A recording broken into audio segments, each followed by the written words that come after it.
Hello friends, मैं हूं अजीज शेख। आप देख रहे हैं the movie stock show channel, जिस पर आज मैं रिव्यू करने वाला हूं प्राइम वीडियो पर रिलीज हुई फहद फासिल की मलयालम फिल्म मालिक को। जिसकी कहानी की बात करें तो कहानी की शुरुआत होती है फहद फासिल के कैरेक्टर सुलेमान अली से, जो कि अब मिड एज में है और उसकी विश हज करने की है। लेकिन दूसरी तरफ पुलिस ये राह भी देख रही है कि कब सुलेमान अली एके मालिक अपनी बस्ती से बाहर निकलेगा, क्योंकि उसके नाम का अरेस्ट वारंट भी निकला हुआ है। लेकिन पुलिस डिपार्टमेंट वालों के पास इतनी पावर्स नहीं है कि वो लोग डायरेक्ट जाकर सुलेमान को उसी के एरिया में अरेस्ट करें। तो अब उनके पास एक ही ऑप्शन बचता है मालिक को अरेस्ट करने का, जिसकी डिटेल अभी मैंने आपको थोड़ी देर पहले ही दी है। लेकिन पुलिस किसी भी कीमत में सुलेमान को अरेस्ट क्यों करना चाहती है और उसके पीछे की स्टोरी क्या है, वो सारी की सारी डिटेल जानने के लिए आपको देखनी होगी प्राइम वीडियो पर रिलीज हुई ये मलयालम फिल्म, जिसकी लेंथ ऑलमोस्ट 3 घंटे की है। यानी कि ये फिल्म आपका अच्छा नहीं बल्कि बहुत ही ज्यादा अच्छा खासा टाइम लेगी, ताकि आप उन समय में इस फिल्म की दुनिया में खो जाओ। लेकिन सवाल निकल कर यही आता है कि क्या आपको आपका समय इस फिल्म के लिए देना भी चाहिए या नहीं, क्योंकि एक तो ये फिल्म ऑलमोस्ट 3 घंटे की है, ऊपर से इस फिल्म को प्राइम वीडियो पर हिंदी में नहीं बल्कि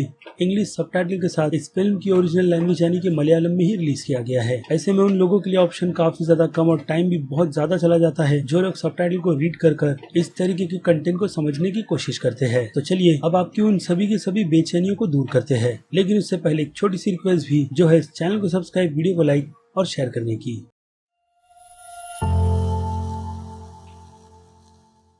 सो फ्रेंड्स, तो मैं पहले ही आपके डाउट को क्लियर कर देता हूं कि ये फिल्म डेफिनेटली मास्टर्स ऑडियंस को तो ध्यान में रखकर बिल्कुल भी नहीं बनाई गई, जो कि हर बार मलयालम की अक्सर सभी फिल्मों के साथ होता है, खास करके फहद फासिल की फिल्मों के साथ, क्योंकि उन फिल्मों में ज्यादातर तो कैरेक्टर, स्टोरी, कंटेंट पर ही ध्यान दिया जाता है। तो ये डाउट क्लियर हो गया कि इस फिल्म को कैसी ऑडियंसेस के लिए बनाया गया है। अब सबसे पहले बात करते हैं फिल्म में लिए गए सभी के सभी एक्टर्स की परफॉर्मेंस की, जिसमें नो डाउट आपको कोई भी एक्टर बिल्कुल भी निराश करता हुआ नजर नहीं आएगा। लिटरली कोई भी एक्टर नहीं, भले से इस फिल्म में उस कैरेक्टर का रोल इतना भी ज्यादा बड़ा ना हो, लेकिन फिर भी उनकी भी परफॉर्मेंस आपको बहुत ज्यादा पसंद आएगी। जिसमें अगर मैं 2 नाम मेंशन करूं तो ये नाम सनल अमन और पार्वती कृष्णा का रहेगा, जिनके फेस को ही देखकर आपको पता चल जाता है कि कौन से कैरेक्टर में कितनी डेप्थनेस डाली गई है और उनका मोटिव है क्या। इसके अलावा सनल अमन के कैरेक्टर की बात करें, जिनके कैरेक्टर का नाम इस फिल्म में फ्रेडी है, उनकी परफॉर्मेंस में भी जो चाइल्डिशनेस दिखाई गई है, जैसे कि इसकी सुनो तो उसकी तरफ हो जाओ कि वही सच बोल रहा है, कुछ इस तरीके की है, जिन्हें हम आज की तारीख में अंधभक्त भी कहते हैं, जो खुद ये डिसाइड नहीं कर सकते कि उन्हें उनकी राह प्रॉपर तरीके से कैसे चुननी है। वो बस दूसरे की ही कई बातों को फॉलो करते हैं और उससे ही सच मानते हैं। लेकिन इन दोनों के अलावा अगर कोई हमारा दिल जीतने में कामयाब होगा तो उसमें भी आपके पास 2 ऑप्शन है, जिसमें से एक नाम विनय फोर्ट का है, जिनके कैरेक्टर का नाम इस फिल्म में डेविड है, और दूसरा कैरेक्टर है नरसिमा सजयन का, जो इस फिल्म की फीमेल लीड है। लेकिन जब भी उनका स्क्रीन प्रेजेंट हमें फहद फासिल के कैरेक्टर सुलेमान के साथ दिखाया जाता है, तो वो सीन में सुलेमान तक के कैरेक्टर को पूरी तरीके से खा जाती है। और फिल्म में परफॉर्मेंस के मामले में बाकी बची कुची कसर तो फहद फासिल ही निकाल देते हैं, जिनके हमें इस फिल्म में टोटल 4 अलग अलग रूप देखने मिलते हैं। चौथा स्पॉइलर है, लेकिन बाकी के 3 आप उनकी एज को देखकर अंदाजा लगा सकते हो, जो हमें ट्रेलर में भी दिखाई जाती है। तो जिस एज में सुलेमान का कैरेक्टर यानी कि फहद फासिल आते हैं, तो नो डाउट वो उसी एज के हिसाब से अपने रोल को पूरी ईमानदारी से परफॉर्म करते हैं, और खास करके एक्सप्रेशन जो सच में माइंड ब्लोइंग है। यानी कि ये पूरी की पूरी फिल्म सभी की सभी एक्टर्स के कंधों पर ही टिकी हुई है, जिसमें बाकी सभी भी, जैसे कि मैंने कहा, अपने रोल को बहुत ही अच्छी तरीके से निभाते हैं। यानी कि कास्टिंग डिपार्टमेंट की तरफ से कास्टिंग फिल्म की लाजवाब है। उसके अलावा इस फिल्म की जिस कैटेगरी में तारीफ की जाती है वो है फिल्म की cinematography, set designing, colour correction और फोटोग्राफी, और हाँ साथ ही साथ फिल्म का डायरेक्शन भी, जिसमें सेट से लेकर कॉस्ट्यूम डिजाइनिंग तक हमें उस टाइम पीरियड के एरा में ले जाती है जिस टाइमलाइन में इस फिल्म की कहानी को हमें रखकर प्रेजेंट किया जाता है। यानी कभी पास तो कभी प्रेजेंट में, जिसका मतलब ये भी है कि फिल्म की कहानी पास से प्रेजेंट यानी कि नॉन लीनियर वे में चलती रहती है। और ये सब कुछ सिर्फ और सिर्फ इसीलिए किया जाता है ताकि हम फिल्म के लीड यानी कि सुलेमान अली के कैरेक्टर से पूरी तरीके से रिलेट कर सके कि उसकी शुरुआत कैसे हुई थी और प्रेजेंट में वो इस सिचुएशन में क्यों फंसा है। इन सारी की सारी डिटेल्स को कैरेक्टर्स के हिसाब से भी बहुत ही अच्छी तरीके से दिखाया जाता है, जिसमें डायरेक्शन ये बात पूरी तरीके से क्लियर कर देता है कि फिल्म का बजट अच्छा खासा रखा गया है, जो कि ऑब्वियसली है ही, ताकि ये फिल्म किसी भी एंगल से हमें बिल्कुल भी निराश नहीं करे, खास करके इन्हीं सभी डिपार्टमेंट में जिनके बारे में अभी मैंने आपको बताया। ऊपर से इस फिल्म के साउंड डिपार्टमेंट की भी बहुत ज्यादा तारीफ की जा रही है कि फिल्म का बीजीएम बहुत ही ज्यादा लाजवाब है, जो आपको हर एक मोमेंट में गूज़बम्प देता है। वेल टेक्निकली अगर देखा जाए तो ये सच है नहीं, क्योंकि जहाँ पर लाउड बीजीएम की जरूरत नहीं है वहाँ पर भी जबरदस्ती के उन बीजीएम्स को यूज किया गया है, जबकि वो इम्पैक्ट एक्टर्स के डायलॉग बोलने से ही पूरा हो जाता था। तो यहाँ पर ये डिपार्टमेंट कहीं ना कहीं मार खाता ही है। उसके अलावा फिल्म की सिनेमेटोग्राफी, जिसे लेकर आपने कई सारी तारीफ सुनी होगी कि फिल्म में 2 बार लॉन्ग टेक्स कई बड़े बड़े लिए गए हैं, जिनमें एक्टर्स भी बहुत ही अच्छी तरीके से हमें परफॉर्म करते हुए नजर आते हैं। वेल, तो ये आधा सच है, लेकिन मैं तारीफ तो करना ही चाहूंगा सिनेमेटोग्राफी की, क्योंकि उसकी वजह से हमें फिल्म के विजुअल बहुत ही अच्छे दिखते हैं। बट जब बात आती है लॉन्ग टेक की, तो उसकी कोशिश अच्छी की गई है। अब जबकि लॉन्ग टेक एक शुरुआत है हमारे इंडिया में, तो उस पर एक्सपेरिमेंट तो होगे ही, और धीरे धीरे उसमें भी महारत हासिल कर ली जाएगी, क्योंकि मलयालम इंडस्ट्री में टैलेंट की कमी नहीं है। लेकिन जिस तरीके से उसकी प्रेजेंटेशन होनी चाहिए, डायरेक्टर साहब वहाँ पर कहीं ना कहीं अपने डायरेक्शन को लेकर मार जरूर खाते हैं, और उसी के चलते वो सिनेमेटोग्राफी भी, जिसकी शुरुआत हमें जब दिखाई जाती है तो ऐसा ही लगता है कि हर एक एक्टर एक्शन बोलने के लिए ही रुका है,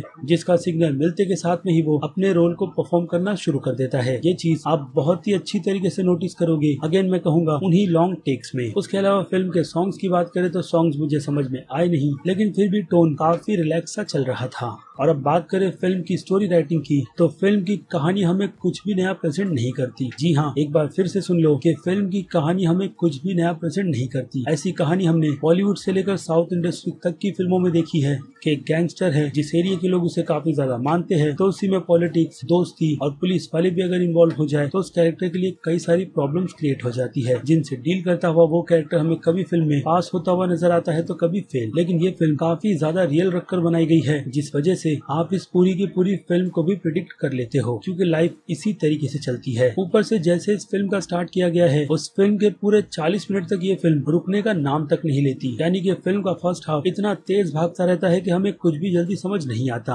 और हमें ऐसा ही लगता है कि कैमरामैन काफी ज्यादा घाई में था, जो एक सीन से दूसरे सीन जल्दी जल्दी दिखाकर उन्हें निपटाना चाहता था। हालांकि उसी पेस पर अगर इस फिल्म की पूरी लेंथ पर भी ध्यान दे दिया जाता तो फिर ये फिल्म कहीं ना कहीं बोर होने से बच जाती। जी हाँ, बोरिंग शब्द भी इस फिल्म के साथ में कहीं ना कहीं चिपकता ही है, क्योंकि फिल्म में कई सारे पार्ट्स ऐसे हैं जिनकी जरूरत नहीं थी, लेकिन फिर भी फिल्म की लेंथ या फिर कह लो कैरेक्टर की डेवलपमेंट के चक्कर में उन्हें डालकर फिल्म की लेंथ बढ़ा दी गई। अब तारीफ करने वाले तो फिल्म की तारीफ करते ही रहेंगे, लेकिन अगर आप इन सभी चीजों पर ध्यान दोगे तो आपको फिल्म में फॉल्ट्स कई सारे मिलते हैं। लेकिन फिर भी एक एक्सपेरिमेंट, कैरेक्टर को रियल रखकर प्रेजेंट करना, खास करके फिल्म के ही लीड को, ये सारी की सारी चीजें इस फिल्म को वन टाइम वॉच तो बनाती ही है, जो मेरी नजर में मास्टरपीस की कैटेगरी में तो बिल्कुल भी नहीं आती। लेकिन कुछ लोगों ने इतनी ज्यादा हवा भर रखी है कि आप भी एक बार सोचोगे कि इस फिल्म में ऐसा क्या है जो लोग इस फिल्म की इतनी ज्यादा तारीफ कर रहे हैं। तो जो तारीफ का पोर्शन था उसकी भी डिटेल दी है मैंने आपको, और फिल्म के प्रॉब्लम्स की भी, जिनसे हटकर अब सीधे आते हैं फिल्म की रेटिंग्स पर, जिनमें अगर मैं बात करूँ फिल्म के एक्शन और ड्रामा की, तो इन दोनों ही कैटेगरी में मेरी रेटिंग रहेगी इस फिल्म के लिए 5 में से 2.5 स्टार की। जी हाँ,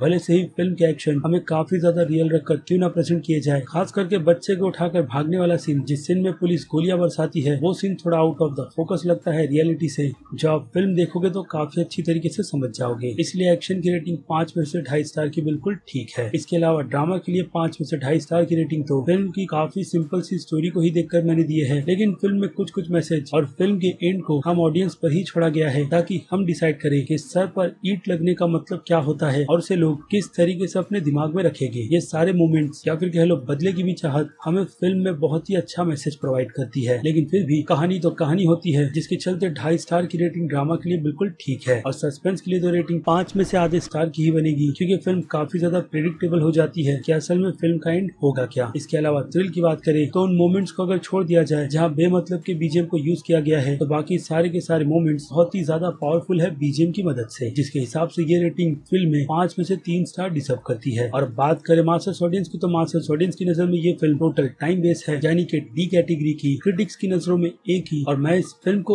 A- की रेटिंग दूंगा। भले से ही आपको ऊपर के स्टार्स काफी ज्यादा कम लग रहे होंगे, लेकिन फिल्म देखने के बाद आपको वो डिटेल बहुत ही अच्छी तरीके से मिल जाएगी, जो डिटेल मैंने आपको इस वीडियो में भी दी है कि फिल्म के कौन कौन से एलिमेंट बहुत ज्यादा अच्छे हैं और कौन से बिल्कुल भी नहीं। तो उन्हीं के हिसाब से A- की रेटिंग मेरी नजर में बिल्कुल परफेक्ट है इस फिल्म के लिए। इट मींस कि ये फिल्म उन ऑडियंस के लिए मस्ट वॉच है जो लोग कुछ अलग देखना चाहते हैं, कहानी के हिसाब से नहीं बल्कि फिल्म की टेक्निकलिटी के हिसाब से, जिसका एक्सपेरिमेंट अच्छा है। लेकिन ये मेरा पर्सनल ओपिनियन है कि मुझे पर्सनली मालिक मलयालम फिल्म कैसी लगी है। बाकी आप अपनी राय मुझे कमेंट में लिखकर बता सकते हैं कि आपको ये फिल्म कितनी ज्यादा पसंद आई है और कितनी नहीं। और फिर क्या, चलिए अब खत्म करते हैं वीडियो को भी यहीं पर। मैं हूँ अजीज शेख, आप देख रहे थे मूवी स्टॉक शो चैनल, जिसे अगर आपने अभी तक सब्सक्राइब नहीं किया है तो सब्सक्राइब कर लीजिए, और बगल में बने हुए इस बेल आइकन के साथ साथ नोटिफिकेशन को भी ऑल पर क्लिक कर दीजिएगा। बाकी मैं मिलूंगा जल्दी आपसे दूसरी किसी वीडियो में किसी और फिल्म या फिर किसी और सीरीज टॉपिक पर बात करते हुए। तब तक के लिए आप मेरे चैनल के बाकी दूसरे वीडियोस को भी एंजॉय कर लीजिए, और टिल देन बाय।